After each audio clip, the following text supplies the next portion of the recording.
This particular video is going to look at some of the bias and some of the problems with sampling. So two of the big things, voluntary response, and then when we start talking about convenient sampling, we're going to talk about both those. So voluntary response, basically, you hear this a lot maybe on the radio where they say, call in with your opinion on so-and-so. Well, chances are people that call in with their opinion maybe on a certain politician or a certain policy or the U.S.'s involvement with this or maybe just their policy on school board something. I don't know. When people start calling in, what you typically get are the two ends of the spectrum. You get people that are very, very adamant about it, and you get people that are very, very adamant against it. So you don't really ever get maybe a good sense of who really, what the overall opinion is, because people that are kind of in the middle aren't probably going to take the time, effort, and energy to go make that phone call. So sometimes you also end up with bad sampling frame. So let's say that maybe when they start thinking about, let's start talking about calling people in the phone book and seeing what they think. Well, you might miss people that have cell phones. Maybe they're calling about opinions about,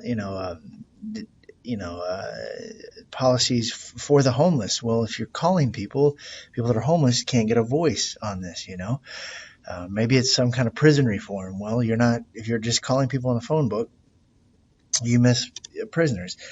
You also end up with it's called undercoverage. So think about it this way. If maybe there's a new tax that's being thrown around in the legislature that will tax restaurants more. So they start calling people and try to get their ideas.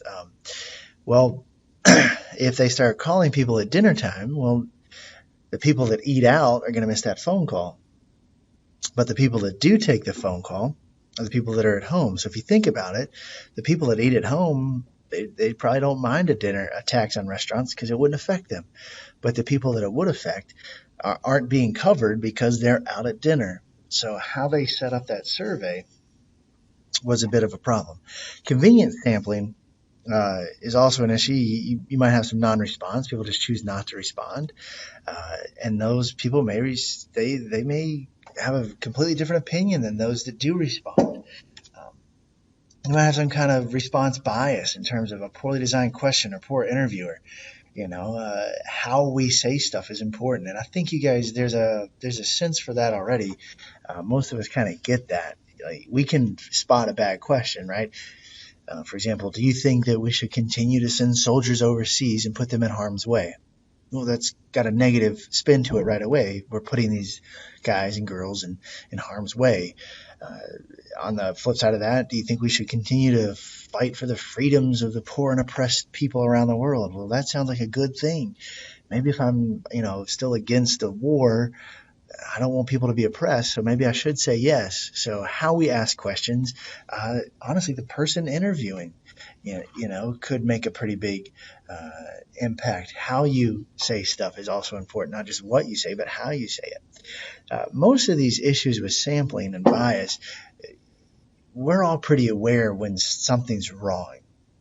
Sometimes here we get some ideas and some terms that we can throw around with it, but in all honesty, most of us can, you can smell a bad question. You can smell a bad sample pretty quickly, if you will.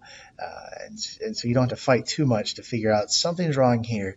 And then typically what you guys are going to be asked to do is let's go fix it.